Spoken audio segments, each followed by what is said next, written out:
हिले के पलंगिया तो रोज हिले ए रोज का बात रे हम गोल में सही कचैत बैठल अपना किस्मत के कचोटा ताले के भगवान हा कोना कलम से लिख देला डांटो तो रे ना तू भाग्य से मिल गेलू हम चाहते तुमसे बहुत प्यार कर देख ला बता हम गोल दो दो ना चाची गो अरे चाची तक नहीं चढ़ा बोल ना तो भेद को तोर का पारा अरे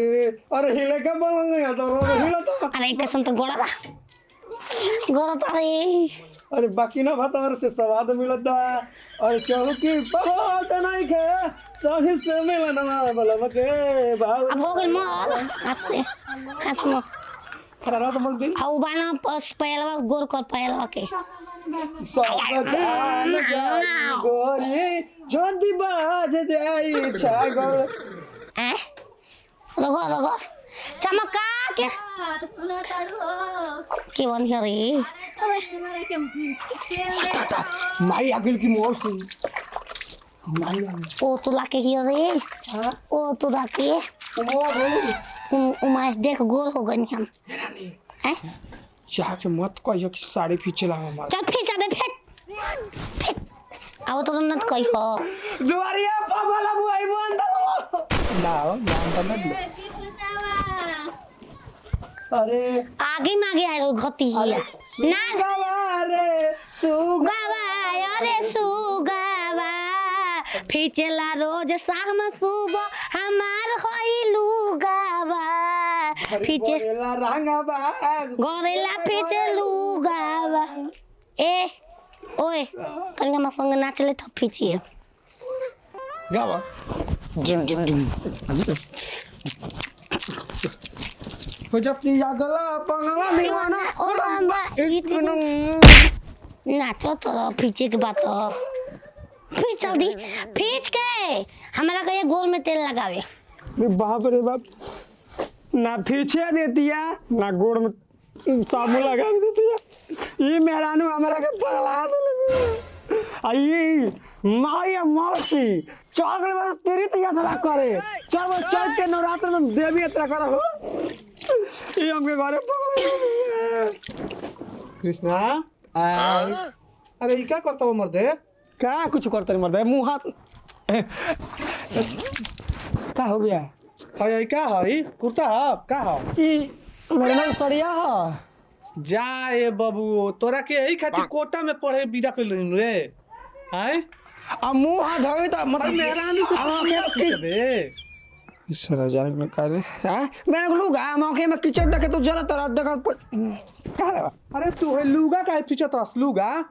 साला में हर माँ तोरा का हम तो यही खातिर पढ़ल रही रे देखा भैया एगो बात कही तार उम्र ज्यादा हो गइल बा एकर मतलब तार आंखों कमजोर हो गइल बा तू जा इसे हमर है लौकत नहीं के कई साड़ी है साड़ी नहीं खेलो कत हमरा जान तार बताओ तनी तार के बात रतिया के अकच बकच मेहरानो हमरा खा ले बिया हां अब पेट में उचल गइल बा आ माई त जनते वाला गइल बिया यात्रा पर त माई त जरा को चल नहीं खे जाता त लुका इजरल त तरी देखो के में का लुगा गम कता के ना अरे साला ते कोई माई के अपन लुगा खींचलो के मेरे मेहर के लुगा मैं मर्द भैया लगा साइंस वाला बात करे इकरा तोनकी शरम नहीं खेलागत साला का जू गागुल बा माई का तक से लुगा ना खींचलो हुई अस अब मेहरानू कही लुगा एकदम शौक से खींचता जा का जू गागुल है भगवान तू ही देखी ह हे माई जीव था गुल नतिया होता ना दूर नैहर यही से हमर जाए के तो मन करेला लेकिन आवे के मन ना करेला आवे में थक जाइना अब आइनी तेजी सब काम हो जा रे कर नैहर छ कब आइले से अभी लगल तो आइनी ही आधा घंटा होता मन था गुल बा सुने ना तने नौनिया के बोला दिए ते डाँडवा बड़ी दर्द करता आवे में है रहिया बुझाला टेम्पो ना आवे लेकिन पैदल आवे के पड़ेला आ रउआ त फोन उठाइम ना अरे हम का फोन उठाई हमारा तो खुद हम टेंशन में बानी का और कृष्णा बा हां जाके साला मेहरानू के लुगा खींचत रहे अब बताओ तो रउआ ओकरा टेंशन में पड़ल बनी हम कबे टेंशन में बानी ठीक है बा तो मेहरानू के साला लुगा खींचता ठीक का जू गागुल बा ठीक करता उही बेटा के कहला पन रउआ हमरा के मरले रहनी रउआ के लुगा पीछे कहले रहनी अभी ले जाकर रउआ गड़ावा पर धरते बानी आ तले उ कह का हो भैया मेहर मौग हो गेला मेहरानू आवत आ तले हमरा के पिट दिहनी अरे साला हम का जानी कि हाथा ना हमार भाई हो के मेहर मऊ खोजी रे रउआ हो गए रहती वो दिन फिचले रहती ता हम ऊ ना अनिम बुझाइल तो पगली या रउआ के नवा के फिचे वाली भसुर ससुर ना चिन्हे ले मारा ब्लाट से फेंका दिया मारे ला तो कभी ना जाई ना रउआ कैसे लात खइल रहो याद बानू हम नु खइल रहनी उ ना खाई ओकरा आगे केहू के बसे ना चलेला चल ना देख ना गोइला हो साला ओकनी के हम का कही का कही दिमागे खचल ना तनी समझाओ माने ना पगलाई अबे नहीं नैहर से अपना ओकरा ले पगलाई माने चल समझाओ ना तो हमारे से कुछ हमारा बस के बात नहीं कीजिए अगर मैं खटिया बिछाई हम बैठी चली ना चल तन चल ओकरा देख हमार जीव थाकल बाटे दबाव जब जल्दी रे अच्छा से अरे हाय रे उठला ले हाय रे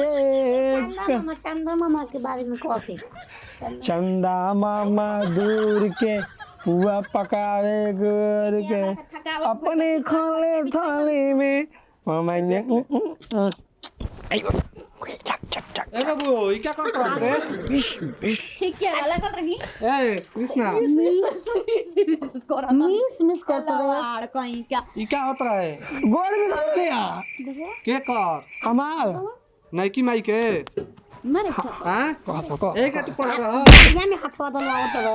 रहे ए का तू कोटा गुरिया पढ़े ए मर्द भैया तहार का हो गइल जब से देख ले आखी कोटा कोटा का गोरे पोटा बहुत रहे तोरा कोटा इंजीनियर के पढ़ाई करे के रही हम गोटा अरे समझाओ ओकरा के समझाओ एकरा के एकदम मौगा बना के रख दे देखी हम आइल बानी अपन नैहर रह ठीक नु थाकल पियासल बानी हम एकनी के समझात रही इही त नाटक करत रहेले ए भैया तारा लाज लगता मेहर के गोड़ दबावत अड़ा लुगा फिचलावा हो भेणुआन ज दिन नहीं खी त दिन एकर कहल करत हमारा पे तू ही न हंसत रह के मेहरानी को लुगा खींचत हम ओकरा के मरले रही जौन हंसेला सन दूसरा के आ, अपने? अपने हंसावेला सन हम ना जानी हाथ ना महा मौग लिखल बा ए मेहरानी भैया के लुगा खींच आगावा से जौन कइले कहतनी पढ़ाओ इंजीनियरिंग बनी ए भाई आगावा से जौन भैया से करौले त पीछवा से करवैया से ना हमारा से गोड़ दबाइले तू कर ले पर गोड़ दबाइले रही ओकर लुगा खींचले बनी भाई मरले रही ओई खातिर ओकरा के मरला तो से घाव ना मारबो हां एक हमरा कटाने के बाद बियाह से दे भइल मार देन त एक रात उपास ना रह जइयन हां भेड़ुआ कहीं का जो तो यूं हम महा मौग जो जो खबरे लास्ट हाउ देखा